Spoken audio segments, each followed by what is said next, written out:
Dalam Tuhan Yesus yang siap sama-sama katakan amin. Tepuk tangan yang meriah bagi Tuhan Yesus. Silakan duduk Bapak Ibu yang saya kasihi. Shalom. Senang ketemu Bapak Ibu. Hari ini saya mengajarkan kesehatan mental dalam keluarga. Saya aktif di YouTube. Saudara boleh lihat nama Suheri Gultom. Saya sering menyampaikan tentang kesehatan mental, kesehatan jiwa, bagaimana lepas dari khawatir. Nah, silakan subscribe, like, share, and comment ya. YouTube Suheri Gultom. Saya aktif di YouTube bagaimana pernikahan yang baik, bagaimana mencegah jangan bercerai, bagaimana hidup di dalam pernikahan yang berkenan kepada Allah. Karena saya background studi teologianya dari pastoral konseling keluarga. Nah, saudara yang saya kasihi, saya membuka satu ayat, 3 Yohanes 1 ayat 2 saya baca ya. Saya baca 3 Yohanes 1 ayat 2. Saudaraku yang kekasih, aku berdoa semoga engkau baik-baik dan sehat-sehat saja dalam segala sesuatu, sama seperti jiwamu baik-baik saja. Jiwamu baik-baik saja. Suratan Yohanes ini berdoa dan punya harapan supaya keluargamu memiliki jiwa yang sehat. Jiwa yang sehat. Saudara, ada banyak orang setelah menikah jiwanya nggak sehat lagi. Saya rindu hari ini dalam waktu 40 menit ini jiwamu lebih disehatkan Tuhan. Ya, orang yang jiwanya sehat itu saudara, dia akan menjadi berkat bagi banyak orang lain. Saya berdoa, mungkin banyak penderitaan sejak engkau lahir sampai sekarang sehingga membuat jiwamu tidak sehat. Trauma, luka batin, sakit, akar pahit yang kau alami dari masa kecil banyak. Saya berdoa kalau jiwamu sehat, nanti pulang dari sini anakmu bisa jadi sehat. Ya, suamimu bisa jadi sehat. Mulai dari dirimu dulu sehat. Ya, saya berdoa supaya firman ini memberkati kita. Filipi 4 ayat 4 sampai 8 di PowerPoint kita, sama-sama kita baca yuk dengan sukacita. Orang yang sehat mentalnya nampak loh dari wajahnya. Coba lihat kiri kanan, sehat nggak mentalnya? Ah iya ya, kalau dia masih senyum, ada semangat, ini ciri-ciri sehat. Tapi kalau kita senyum, dia nggak sanggup senyum, ciri-ciri sakit ya. Nah saudara ya, ada orang udah tertawa semua, dia nggak tertawa, itu pun kurang sehat ya. Orang yang sehat mental, ketika orang tertawa semua, dia bisa rasakan tawa. Orang sedih, dia bisa merasakan sedih, berempati. Ya, itu orang sehat. Tapi sejauh ini saya lihat Bapak Ibu saya sehat. Sama-sama kita baca 1-2 ya. Bersukacitalah senantiasa dalam Tuhan. Lebih kuat lagi yuk. 1-2 ya. Bersukacitalah senantiasa dalam Tuhan. Sekali lagi kukatakan bersukacitalah.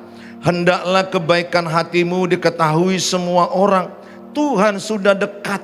Janganlah hendaknya kamu khawatir tentang apapun juga. Tetapi nyatakanlah dalam segala hal keinginanmu kepada Allah dalam doa dan permohonan dengan ucapan syukur. Damai sejahtera Allah yang melampaui segala akal akan memelihara hati dan pikiranmu dalam Kristus Yesus. Jadi akhirnya saudara-saudara, semua yang benar, semua yang mulia, semua yang adil, semua yang suci, semua yang manis, semua yang sedap didengar, semua yang disebut kebajikan dan patut dipuji, pikirkanlah semuanya itu. Lanjut lagi ya, next. 1 Tesalonika 5, ini ayat sukacita. Ini ayat Rasul Paulus yang menuliskannya kepada jemaat Filipi dan jemaat Tesalonika. Sama-sama kita baca 1-2 ya.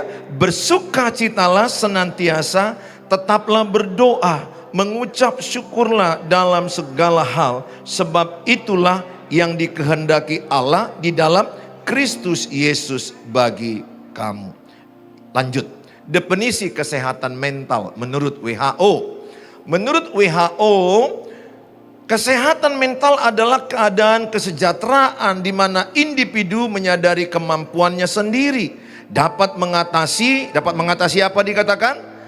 Tekanan hidup yang normal, dapat bekerja secara produktif dan bermanfaat mampu memberikan kontribusi kepada komunitasnya. Lanjut lagi, 4 jenis orang meresponi tekanan hidup. Nah ya, tadi kan dikatakan orang yang sehat mentalnya nampak ketika ada tekanan hidup. Jadi pendeta yang satu ini tidak nampak sehat mentalnya saat khotbah saja. Coba dikasih tekanan hidup, keluar aslinya. Jadi asli saya ini dilihat ketika ada tekanan hidup. Apa responku? Termasuk Bapak Ibu juga. Tidak cukup hanya dilihat senyum saja, tapi ketika ada tekanan hidup, ada 4 jenis respon manusia. Saudara, sebelum saya terangkan ini, saya terangkan latar belakang nats daripada suratan Filipi yang kita baca tadi, Filipi 4 ayat 4 sampai ayat yang 6, ayat 6 sampai kepada ayat yang ke-8. Dan surat 1 Tesalonika. Latar belakang nats ini adalah Rasul Paulus di penjara. Di penjara, bahkan dengan Silas dipasung. Jadi kalau kita bisa bilang Rasul Paulus dalam penjara itu dengan kondisi yang tidak enak dong. Di penjara nggak enak. Di penjara kan 4 tembok yang membuat dia terkekang aktivitasnya. Tentu penjara membuat dia tidak enak sebenarnya. Sejujurnya keadaannya menderita, susah. Bapak Ibu mau tes penjara 3 malam aja? Ada yang mau masuk ke penjara 1 malam aja? Biar tahu rasanya penjara. Jadi Rasul Paulus menuliskan ayat ini dalam tekanan, dalam kesakitan, dalam penderitaan. Tetapi luar biasanya Rasul Paulus bilang begini, Filipi 4 dikatakan ayat yang ke-4, bersukacitalah senantiasa dalam Tuhan. Katakan, saya bersukacita dalam Tuhan. 1, 2 ya. Nah ini highlightnya, yang penting saudara pahami. Jangan sukacitamu dari mertua, dari suami, dari ipar. Apalagi ipar ya, kadang menyebalkan. Kadang ingin mau cekek dia. Jangan ya, jangan buat sukacitamu sama mertua, habis hidupmu nanti. Kadang-kadang wajah mertua kayak kuntilanak kadang-kadang. Jangan, no, jangan buat itu. Beberapa yang ketawa ini pelepasan, janganlah saudara. Jangan. Dan jangan buat sukacitamu sama pendeta. Pendeta pun bisa menyebalkan. Jangan. Sukacita dalam Tuhan. Rasul Paulus berkata, sekali lagi kukatakan, bersukacitalah. Tadi Rasul Paulus di mana? Di dalam penjara. Dalam penjara ada alasan dia stres, ada alasan dia depresi, ada alasan dia bersungut-sungut. Tapi lihat, Rasul Paulus mengelola sukacita dalam tekanan hidup. Ini dia poinnya. Mengelola sukacita dalam penderitaan. Ingat, dalam dunia ini kita nggak lepas dari penderitaan. Dalam dunia ini kita nggak lepas dari persoalan yang menyakiti kita. Dan yang menyakiti kita itu biasanya orang-orang yang dekat dengan kita. Yang menikam dari belakang itu nggak mungkin dari orang jauh. Mana bisa orang jauh menikam saya? Orang dekat saya yang nikam saya dari belakang. Saya mau katakan Bapak Ibu, saya ajak hari ini, walaupun saudara sangat berat masalah hidupmu, saya katakan tetaplah bersukacita dalam Tuhan. Orang hebat itu begini loh, punya tekanan hidup tapi masih ketawa. Itu orang hebat. Punya persoalan bertubi-tubi, dia masih bisa senyum sama orang. Biasanya orang yang sudah kehilangan kekuatan dalam jiwanya, biasanya nggak sanggup senyum lagi. Ingat Amsal 17 ayat 22. Hati yang gembira adalah obat yang manjur. Semangat yang patah mengeringkan tulang. Ada orang patah semangat. Iblis ingin engkau patah semangat karena gagal pernikahan, gagal mendidik anak, gagal usaha, gagal pelayanan, gagal hubungan. Itu yang diinginkan iblis, patah semangat. Saya berdoa sebelahmu itu jangan patah semangat. Ingat ya, hati yang gembira adalah obat yang manjur. Sama-sama katakan 1, 2 ya. Hati yang gembira adalah obat yang manjur. Bilang sebelahnya, sering-sering gembira. Sering-sering gembira. Tahu nggak Bapak Ibu? Bapak Ibu ketika senyum aja endorfin keluar. Dopamin, serotonin, itu hormon baik. Endorfin itu sejenis morfin, narkoba. Morfin itu barang terlarang. Itu painkiller, pembunuh rasa sakit yang paling puncak di kedokteran. Morfin. Jadi kalau kita kasih obat ini nggak mempan, morfin terakhir. Morfin di otak kita ada endorfin, ada dopamin. Ada yang baik di otak kita itu hanya senyum. Wow, kalau ibu cemberut, stres, bersungut-sungut, yang keluar hormon buruk. Kortisol, katekolamin, stres, naik jadi kanker, naik jadi asam lambung, tensi naik, gula naik. Life is choice. Apakah engkau mau memilih bergembira atau bersungut-sungut terus? Let's go. Ayo bergembira dalam Tuhan. Sudahlah, aku tahu betapa menderitanya hidupmu dalam banyak tekanan. Saya juga. Gak bisa jadi pendeta kalau gak pernah ada tekanan hidup. Semua kami melewati tekanan itu, pernah frustrasi. Kadang-kadang yang membuat frustrasi itu pasangan.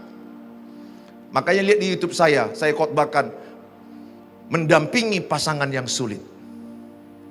Oh, yang membuat frustrasi kadang-kadang bukan orang jauh, orang yang dekat. Mendampingi pasangan yang sulit. Pesan saya sama saudara, ayo hari ini belajar bersukacita di tengah-tengah persoalan. Tetap tertawa walaupun banyak penderitaan. Itu hanya dalam Tuhan. Kasihan lu tubuhmu kalau terus cemberut aja. Suntuk aja. Pokoknya sepertinya tertindih dengan beban yang berat. Bu, enggak hanya ibu yang menderita. Yang sebelahmu itu pun babak belurnya itu. Yang sebelah ibu itu pun yang enggak ceritanya itu banyak penderitaan. Bilang sebelahnya, kita sependeritaan. Sama-sama yang menderita jangan saling menyakiti ya. Di ruangan ini kita sependeritaan. Siapa bilang saya nggak menderita? Siapa bilang nggak Paulus nggak menderita di penjara? Mana enak penjara? Dipasung lagi. Tapi dia tidak mau bersungut-sungut. Karena dia tahu bersungut-sungut itu adalah dosa terbesar di antara 5 dosa Israel. Bersungut-sungut artinya tidak percaya Tuhan. What happened with you? Apa yang terjadi denganmu saat ini? Doaku, biarlah jiwamu baik-baik saja. Amin. Beri tepuk tangan bagi Tuhan Yesus. Katakan sama-sama, jiwaku baik-baik saja. Tos kiri kanan, jiwamu baik-baik saja. Walau dompet kosong, bisnis gagal, suami kayak gondoruo, mertua tetap salah sangka, ipar-ipar curi usaha. Oh, what happened with you? Tetap bersukacita dalam Tuhan. Amin. Lihat, kalau engkau bersukacita dalam Tuhan, hormon baik yang keluar. Maka pembuluh darahmu melebar. Kalau kau bersukacita, oksigen cukup di otak. Kenapa orang oyong? Vertigo, karena oksigen kurang. Kenapa oksigen kurang? Karena stres, pembuluh darah mengecil. Coba ibu tadi tertawa. Oh, itu pembuluh darah melebar. Oksigen cukup, hilang, vertigo hilang. Gua kok gak oyong lagi ya di gereja ini? Karena ibu bersukacita. Tadi datang kebas-kebas. Ini kok gak kebas lagi ya?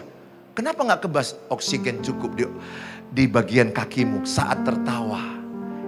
Obat itu adalah gembira. Gembira itu adalah obat yang manjur. Amin. Nanti pulang ke rumah, kalau suamimu gak ikut ibadah, buat dia gembira. Bagaimana caranya? Ciluk, nah nanti dia bilang, loh mama kok makin gila pulang gereja. Kata pendeta Suheri, kita harus tertawa Pak. Walaupun banyak masalah usaha. Tertawa dalam Tuhan Yesus. Amin. Nah, 4 jenis orang meresponi masalah.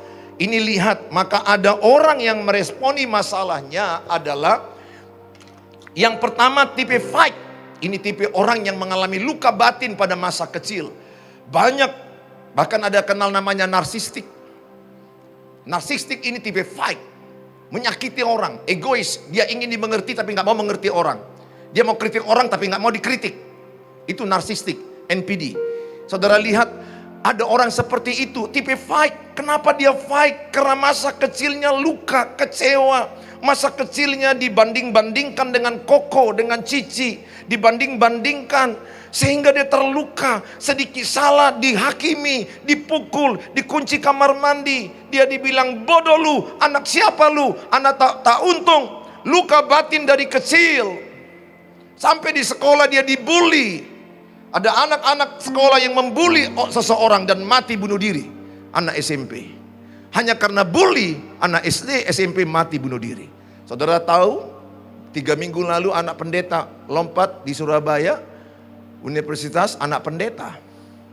Kita nggak menghakimi, tapi itu udah berita yang tersebar di sosial media. Dan Pak Pendeta pun udah berkesaksian di sosial media YouTube. Bagaimana dia lompat. Anak sendiri, anak pendeta. Yang baru seminggu lalu masih ikut di acara gereja. Tetapi dia menyimpan kepahitan yang dalam. Dia menyimpan bully atau disakiti orang. Maka ketika dia di lantai 20 di Surabaya. Kalau tidak salah Petra. Nama university. Ada bisikan di otaknya. Ini bisikan iblis. Lompat. Lompat. Lu mati, selesai masalah. Lihat, gangguan mental itu banyak. Anak gadis yang jual pisang goreng, yang diperkosa. Anak-anak remaja.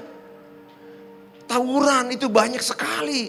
Itu orang-orang yang gangguan mental. Tipenya adalah tipe fight. Kalau dia ditekan hidupnya, ada orang yang mengkritik dia, ada orang yang menyakiti dia, dia tipe fighting, menyerang. Saya alumni F1. Saya pernah fighting dengan istri saya. Bayangkan, saya masih ingat, bodoh kali lah waktu itu ya, bodoh saya. Oh Tuhan Yesus, untung alumni F1. Istri saya bilang, mau apa? Apa mau? Apa? Suami istri loh, coba. Jadi apa? Jadi mau apa? Waduh. Long time ago. Tapi kalau aku ingat itu, very stupid. Kenapa aku lawan istriku? Istriku kan sekutuku. Tapi yang namanya luka di hatiku belum beres rupanya. Dia pancing juga. Saya, sampai dia berteriak. Kalau wanita ini kan makhluk emosional. Kehebatannya kadang-kadang berteriak. Wow, ini kenapa istriku kemasukan roh jahat. Dalam Tuhan Yesus, setan. Apapun salahnya setan yang salah, betul? Nah, padahal belum tentu setan yang salah. Dalam Tuhan Yesus, setan keluar. Istriku kupegang kepalanya, keluar setan-setan. Saya kan pendeta karismatik. Mengusir roh jahat udah sering. Mana tahu istriku yang kemasukan, keluar. Istriku lihat aku, kaulah roh jahatnya. Nah, keluar saya, tenang istri saya. Jadi sering kita pikir orang yang kemasukan, padahal kita kemasukan. Waduh, kami pernah fight. Siapa di antara saudara yang tipe F1? Yang kalau ada marah, bam! Diam di rumah ini. Wah, bayangkan kalau satu orang aja tipe fighting di rumah itu hancur. Satu aja, nggak usah jauh-jauh. Di ruangan ini kita mungkin berapa puluh orang. Satu aja yang tiba-tiba berteriak, terganggu nggak semua? Terganggu. Ini orang fight adalah orang yang terluka, jiwanya terluka. Jangan nikahkan anakmu, anak gadismu dengan pria yang masih ada luka di hatinya. Itu yang kejadian pendeta pukul. Khotbah 20 tahun istrinya pam. Viral kan? Jangan sedih loh. Saya bilang sama calon menantu saya, karena bulan 4 mau menikah. Tidak boleh kau pukul. Kalau kau tidak suka lagi, pulangkan ke saya. Karena saya tidak pukul anak saya. Saya nikahkan anak saya bukan untuk kau pukul. Saya mentoring mereka. Tapi enggak saya ancam gini-gini lah. Saya mentoring lah. Nanti ketakutan lah dia. Nanti dia bilang batal ah. Lagi mentoring. Saya mentor sendiri calon menantu saya. Udah 3 tahun saya mentor. Karena saya tahu bagaimana pria yang benar. Saya tahu bagaimana suami yang benar, suami yang setia, suami yang sayang. Saya transfer ke dia. Bagaimana aku sayang sama istriku. Begitulah kau bisa sayang, kalau bisa lebih dari saya. Demikian anak laki-laki saya minta dia mencontoh teladan saya, mengasihi istriku. Karena mereka lihat udah bertahun-tahun, kalau istriku fight, mulai merepet-repet, ini perempuan kan makhluk halus yang nggak tahu tiba-tiba merepet aja kerjanya. Mana lagi kalau merepet nggak tahu bilang apa dia, ini bahasa roh atau bahasa Inggris, bahasa apa. Saya sering loh salah tafsir sama repetan istri. Terus saya ambillah payung. Bukan payung. Jadi apa yang kau bilang tadi? Soalnya ngomong mama. Saya pernah nggak kalian sama kayak saya? Tuhan apa sih artinya? Please dong. Apa tafsirannya? Payah loh tafsiran perempuan ini. Tapi anak-anak saya lihat. Kalau istri saya merepet. Istri saya jarang merepet. Tapi kalau merepet marah-marah. Bagaimana suaminya memperlakukan dia. Saya mengasihi dia. Saya tidak balas sedikit pun repetan dia. Saya cepat melakukan apa yang dia mau. Karena suami yang baik. Suami yang mengasihi istrinya. Suami yang tidak membentak istrinya. Apalagi main tangan. No way. Saudara yang saya kasihi. Saya ajak sama saudara hari ini. Kalau hatimu ada luka masa lalu, ada yang menekan hatimu, jiwamu tertekan, jangan pendam. Saya dokter yang lebih 30 tahun dokter. Saya melihat rumah sakit jiwa, rata-rata pendiam yang masuk ke situ. Rata-rata yang menyimpan, itu yang masuk rumah sakit jiwa. Almost of them. Kedua, rata-rata yang mati bunuh diri, pendiam. Pendiam artinya nyimpan. Ingat ibu gak boleh nyimpan sendiri. Sampaikan ke Tuhan seperti lagu Melita, sampaikan pada Yesus. Yang kedua, sampaikan ke suamimu. Sampaikan kepada orang yang dapat dipercaya. Menyimpan itu toksik, itu racun yang membuat saudara bisa stres, depresi, halu, ilusinasi. Please. Saudara paling tidak bisa menyampaikan isi hatimu, curahkan isi hatimu. Ada istri yang WA saya ini konselor keluarga. Sehingga ada yang WA saya berkata, Pak Pendeta gimana aku bisa menyampaikan isi hatiku sama suami? Sikit aja ku tanya, Papa HP-mu kenapa pakai password? Suamiku langsung marah. Bisa nggak tahu passwordnya? Ini tugas negara. Padahal bisnis loh. Ini baru semalam dia nangis. Tolong saya Pak. Ayo ajalah ya suamimu bicara baik-baik. Gimana baik-baik? Mau nanya aja, Papa kok lama pulang? Dia tipe fight. Lukanya masih banyak. Dia berani menikah dengan luka yang banyak. Kalau dia punya luka banyak, maka dia melukai pasangannya. Kalau hatinya tersakiti, dia maka menyakiti pasangannya. Yang pertama disakitinya adalah pasangannya yang dekat dengan dia. Anak-anaknya. Makanya izinkan Tuhan mengangkat luka batinmu, berdamai dengan masa lalumu, lepaskan pengampunan, ampuni siapapun masa lalumu yang menyakitimu. Pastikan tabungan emosi negatifmu kosong. Saya cek hati saya, terima kasih. Tuhan pulihkan saya. Tuhan sembuhkan saya. Saudara, kasihan ada orang yang tipe fighting, yang bawaannya siap tempur, menyerang. Bayangkan di rumah itu, marah terus. Ada suami pulang kantor marah, pulang dari luar kota marah, sampai anak-anaknya berharap jangan pulang-pulang. Kepulangan papanya bukan pemulangan damai sejahtera. Ada lagi yang pulangnya udah 6 bulan karena tugas negara. Pulang sekali 6 bulan pun perang. Waduh, udah 6 bulan baru datang, itu udah ngamuk-ngamuk. Hati-hati dengan NPD, Narcissistic Personality Disorder. NPD, dia nggak sadar penyakit jiwa. Ada di TikTok saya bilang, gimana Pak Pendeta kalau suamiku NPD? Narsistik kan asal katanya narsis, foto selfie berlebihan. Narsistik itu adalah emosi berlebihan, melukai pasangannya, egois. Dia ingin dimengerti tapi nggak mengerti orang lain, ingin dipahami tapi nggak paham orang lain. Dia mengkritik orang tapi dia nggak mau dikritik. Saudara, kalau suamimu NPD memang sangat berat, jelas sangat berat. Dia nggak sadar dia sakit itu. Jadi yang dia lakukan melukai pasangannya, sampai pasangannya itu bisa sampai stres, depresi. Setiap pulang mengamuk, marah. Istrinya bilang, hanya karena Tuhan saya bertahan Pak Pendeta. Perceraian yang memisahkan. Dan beberapa wanita akhirnya memilih bertarak, tidak mau bertemu dengan pasangannya karena dipukuli, dibully. Kasihan, jangan nikahkan anakmu dengan orang NPD. Harus sembuh dulu. Nampak itu gejala NPD.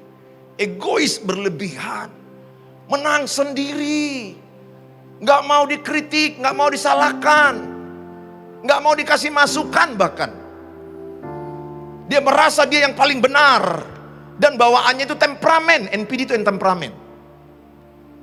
Wah, kasihanlah, amit-amit lah. Mau pakai mobilnya Rolls Royce, mau pakai mobil mewah, kalau dia menikah dengan NPD, neraka. Selama pernikahan neraka. Kasihan. Fight.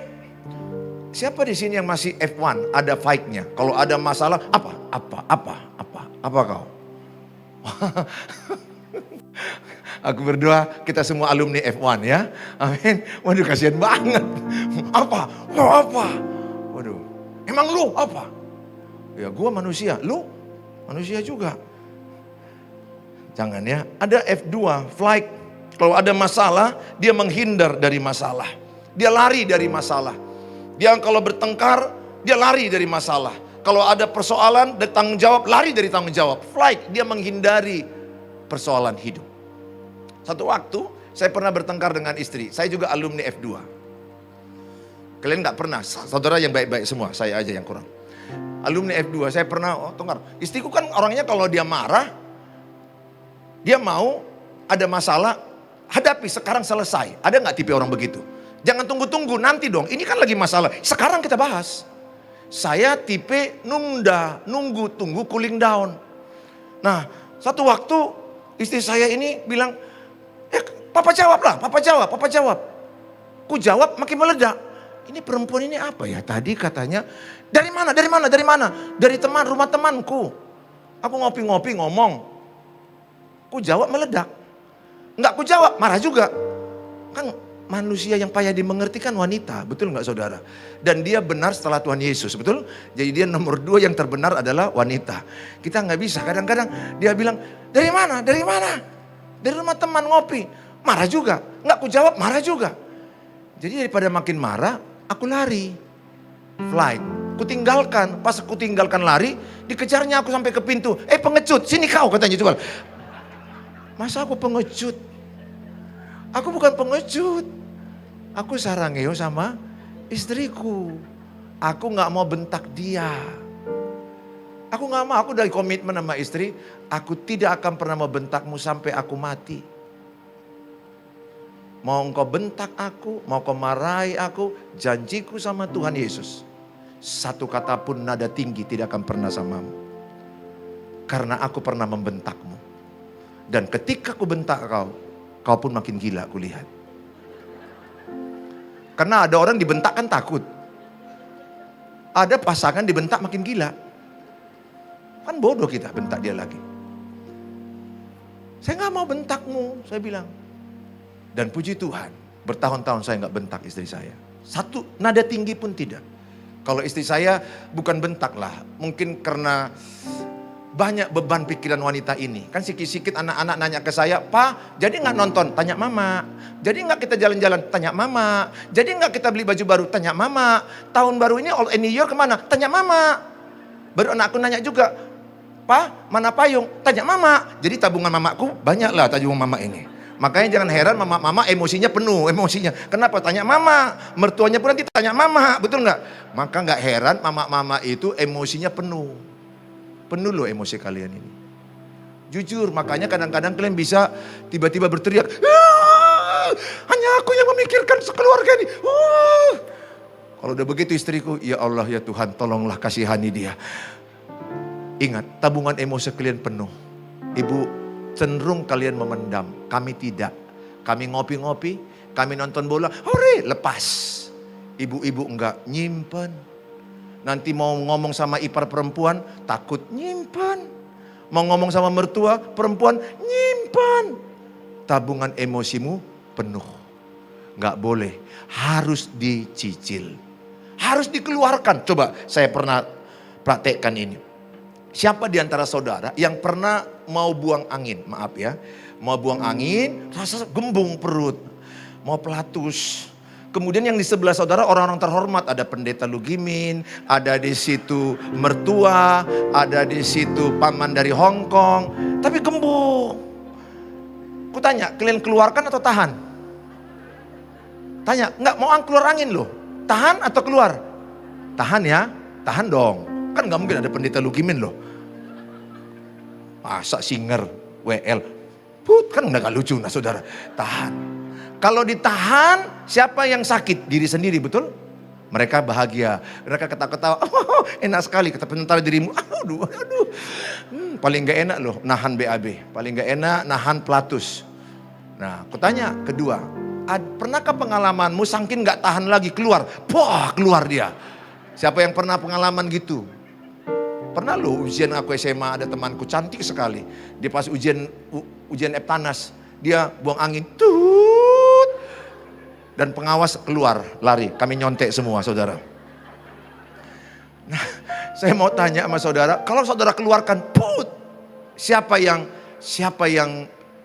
sehat? Dirimu sendiri. Karena mengeluarkan gas itu sehat. Orang lain sakit. Nggak tahu malu lo. Wajah cantik tapi kentut. Katanya betul nggak? Nggak sopan. Daripada sakit lebih bagus nggak sopan. Yang bagusnya itu Pak, Bu. Kalau engkau mau buang angin ada orang terhormat di sekitarnya. Keluarkan dengan cicil. Sambil ketawa-ketawa. Nah, mereka pun adaptasi. Mereka pikir parfum baru dari Mesir. Sehingga win-win solution. You happy, they happy too. Betul? Cicil. Bilang sebelahnya, cicil. Bilang. Emosi negatifmu jangan pendam. Please, jangan pendam. Jiwamu sakit. Cicil. Apalagi ibu-ibu, banyak kali bebanmu. Udahlah, karena aku juga lahir dari perempuan, istriku juga perempuan, anakku juga perempuan. Udah kulihatlah contoh-contoh ini semua. Beban ibu itu banyak. Kalau hari ini kau bertahan hidup, itu karena kasih karunia Tuhan. Tepuk tangan bagi ibu-ibu yang luar biasa ini. Pesanku, cicil ceritamu. Jangan pendam, itu akan sakit. Maka istriku kalau di mobil, aku minta cicil. Ma, telingaku udah siap, apa cicilannya? Ya, Tuhan kuatkan telingaku, haleluya. Tiap hari daripada meledak dia tiba-tiba, udah kutahan-tahan. Cicil, emosimu sehat dengan mencicil. Ceritakan ke Tuhan, ceritakan kepada sesamamu. Yang ketiga ada orang freeze, ini yang paling bahaya, beku, mati rasa. Istriku pernah, satu waktu kami bertengkar ada masalah. Kutanya, kayak mana Ma? Masalah itu, jadinya kita pergi jalan-jalan, dia beku aja. Paling takut saya lihat istri kalau diam. Tuhan ini mau gempa bumi atau apa ya? Paling takut loh jumpa orang diam. Silent is toxic. Lihat ada anak gadis sekarang banyak silent. Silent is not treatment. Silent is toxic. Orang yang nyimpen, diam itu toxic. Racun bagi dirinya, racun untuk relationship. Nyimpan. Istriku waktu diam, Tuhan tolong. Serba bingung kita mau ngambil piring atau ngambil sendok. Apa ya maunya? Diam aja. Jadi kita kayak mana masalah itu Ma? Tanya sendiri, jawab sendiri. Tanya sendiri, jawab sendiri. Kepada siapa? Freeze. Ada orang mati rasa dengan pernikahan. Satu waktu aku pegang tangan istriku. Ma, terasa gak tanganku? Gak terasa. Gak ada rasa lagi ya. Kan kita masih muda dong Ma. Masa gak terasa? Gak terasa katanya. Rasa apa? rasa cicilan. Nah saudara, rupanya lebih banyak terasa utang, cicilan, pinjaman. Saudara, ada orang yang letih dalam pernikahan karena disakitin. Dia mati rasa dengan pasangannya. Dia mati rasa dengan seseorang karena terlalu sering disakiti dan menderita. Ini orang yang mengalami hal yang sangat berbahaya. Freeze. Ingat saudara, orang yang stres, depresi, halu, ilu bisa bunuh diri. Mendengar suara dari iblis, lompat, masuk ke laut, lompat dari gedung tinggi. Face yang terbaik adalah face, hadapi. Sama-sama katakan, hadapi baik-baik. Sama-sama, hadapi baik-baik.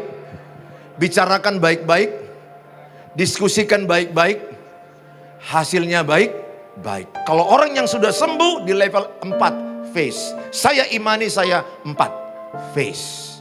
Apapun masalah pengembalaanku, apapun masalah tugas baru di Yayasan Bethel, apapun masalah dengan istriku, mertuaku, dengan siapapun, Tuhan kasih aku kasih karunia menghadapi masalah dengan baik-baik bersama dengan Tuhan. Andalkan Tuhan, diskusikan baik-baik. Orang menikah 75 tahun ditanya, kenapa engkau sanggup 75 tahun menikah dengan dia? Mereka waktu itu sedang happy anniversary yang ke-75. Usia mereka sudah 104, 108. Mereka menjawab, seluruh masalah kami bicarakan baik-baik. Ada banyak keluarga gak bisa lagi bicara baik-baik Bapak Ibu. Gak bisa lagi nyampaikan isi hatinya baik-baik. Takut meledak papa, takut meledak mama. Nyimpan, please. Luka di hatinya, dia nggak nyaman. Rumah yang bahagia itu bukan rumah yang banyak mobil, bukan yang rumah mewah. Rumah yang bahagia itu seberapa nikmat hubungan antar keluarga. Seberapa bahagia. Bahagia itu ketika enak ngomong, bicara enak. Tapi lihat sekarang, makan sama tapi gadget masing-masing. Mereka tidak lagi melihat wajah, mereka tidak lagi melihat perasaan istri yang terluka. Mereka tidak lagi peduli mana lagi HP pakai password. Itu sangat menyiksa sekali. Seorang suami bilang istriku pakai password tapi nggak dia kasih tahu. Dengar, jangan menjadi pasangan toksik. Pernikahan keluarga bahagia ukurannya seberapa nikmat keluargamu. Senikmat-nikmatnya Eropa, lebih nikmat di keluarga. Keluarga itu tempat suka dan duka. Saya berdoa engkau disembuhkan Tuhan, dipulihkan Tuhan. Yang terakhir kita lihat berikutnya. Bagaimana kesehatan mental dalam keluarga? Yang pertama adalah membangun kehidupan doa. Filipi 4 ayat 6 dikatakan adalah serahkanlah segala kekhawatiranmu dalam Tuhan. Jadi saya mau katakan di dalam doa, nyatakanlah harapanmu, isi hatimu. Pesan saya, kalau engkau khawatir jangan genggam. Karena kekhawatiran akan mendatangkan tekanan hidup akan mendatangkan stres, stres akan mendatangkan depresi, depresi akan mengalami halusinasi, skizofrenia, aktif atau pasif. Dia bisa mati bunuh diri. Please, salah satu penyebab orang tekanan mental, kecemasan, anxiety. Di Eropa rata-rata sekarang orang minum obat anti cemas, alprazolam, obat anti cemas. Saya mau katakan, dengar, serahkan segala khawatirmu. Jangan genggam ke trauma masa lalumu. Jangan genggam sakit hatimu. Jangan genggam cerita pahitmu. Jangan genggam segala kekecewaanmu. Serahkanlah kepada Tuhan. Coba tes genggam tanganmu. Coba genggam tangan, coba tes genggam tangan. Ini menggenggam rasa takut, khawatir, trauma, itu sakit sekali. Tapi Tuhan bilang, marilah kepadaku yang letih, yang lesu, berbeban berat, maka aku akan memberikan kelegaan padamu. Sebentar kita akan berdoa, berikan kepada Tuhan, lepaskan tanganmu. Itu artinya serahkan kepada Tuhan. Enjoy your life. Life is too short. Hidup ini sangat singkat. Enjoy every day with Jesus Christ. Serahkan kepada Tuhan. Yang kedua, yang terakhir adalah menjaga pikiranmu. Batasi pikiranmu. Pikirkan yang baik, yang suci, yang sedap didengar, yang manis, kebajikan. Pikirkan semua itu. Dalam Roma 12 ayat 3 di PowerPoint terakhir dikatakan ada batas pikiran. Ada batas pikiran kita. Jangan pikirkan berlebihan, overthinking. Nah saudara, ketika aku menyerahkan kekhawatiranku, bukan masalahku selesai. Filipi 4 ayat 7 dikatakan, ketika aku serahkan kekhawatiranku, kecemasanku, maka yang datang damai dari Tuhan di pikiranku dan di hatiku. Hari ini saya berdoa, jiwamu yang sudah letih, Datanglah kepada Tuhan.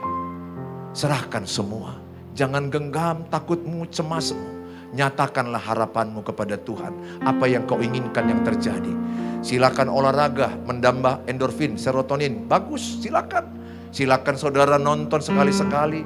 Silakan pergi healing sekali-sekali, mungkin refreshing ke pemandangan-pemandangan indah, is okay. Me time juga perlu.